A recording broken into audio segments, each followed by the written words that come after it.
Jama'a assalamu alaikum, barkanmu da sake saduwa da ku a daidai wannan lokacin. Wato yau wannan bidiyon da zan yi bayani akan bidiyo na biyu. Wataƙila kai ko ke ko wani naka ya taɓa tsinta kansa irin wani ne.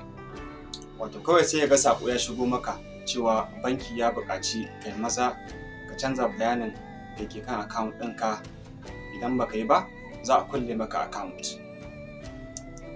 Sai ka ta mamakin to a'a, ta yaya banki zai nemi in canza sunana ko kuma in canza lambar wayata ba tare da buƙatata ba? Kai ta yaya ma aka samu wannan bayanin alhalin cewa ba daga banki bane ba? To ga yanda ne yake faruwa. Da galibi muna yin wani kuskure guda ɗaya. Email ɗin da muke amfani da shi akan banki muna samun alert sai mu dinga ɗora shi akan social media. Haka zalika lambar wayar da muke samun alert daga banki muna ɗora ta akan social media. Wannan shi ma babban kuskure ne. Sannan abu na uku kuma, gudun kada mu manta password ɗinmu sai mu yi amfani da lambar wayarmu sai mu sa shi matsayin password ɗinmu na email.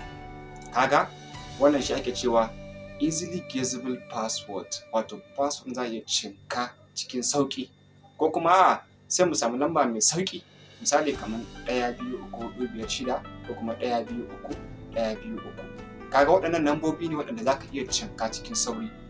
So idan dai irin wannan ɗabi'a kake yi, to a koda yaushe kana cikin barazana, wato account ɗinka za a iya kutse. Idan kana so ka kiyaye waɗannan matsalolin, dole lambar wayar da kake amfani da ita a banki kana samun alert, so ka cire ta daga social media. Na biyu, email da kake amfani da shi a banki ana tura maka alert, ka cire shi daga kan social media. Saboda abin da yasa ana turo OTP, wato saƙon da ake tantance kai ne mai account, ta text message ko kuma ta email. Kaga idan mutum ya iya yin kutse zuwa email ɗinka, idan ya yi yunƙurin ya yi wani canji kan account ɗinka za a turo OTP ta cikin email ɗinka.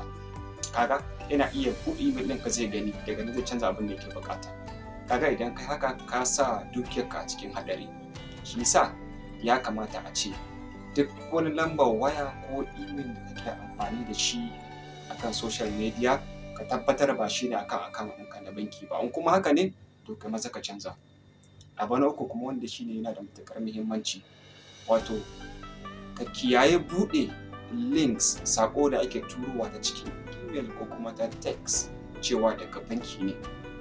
Zarar ka danna, in dai ka danna links ɗin da yake ana ce mishi phishing links, nan da nan za a iya buɗe bayananka da kai. Ba dan komai ba shine kana dannawa duk abin da kake yi ana kallon ka ne a taɓa. Saboda haka gudun kada ka ci gaba da samun irin wannan matsala ko wani naka, so a kiyaye. Mu haɗu a bidiyo na gaba. Idan kuma da neman ƙarin bayani ko kuma tambaya, za ku iya yin shi a comment section. Mu huta lafiya.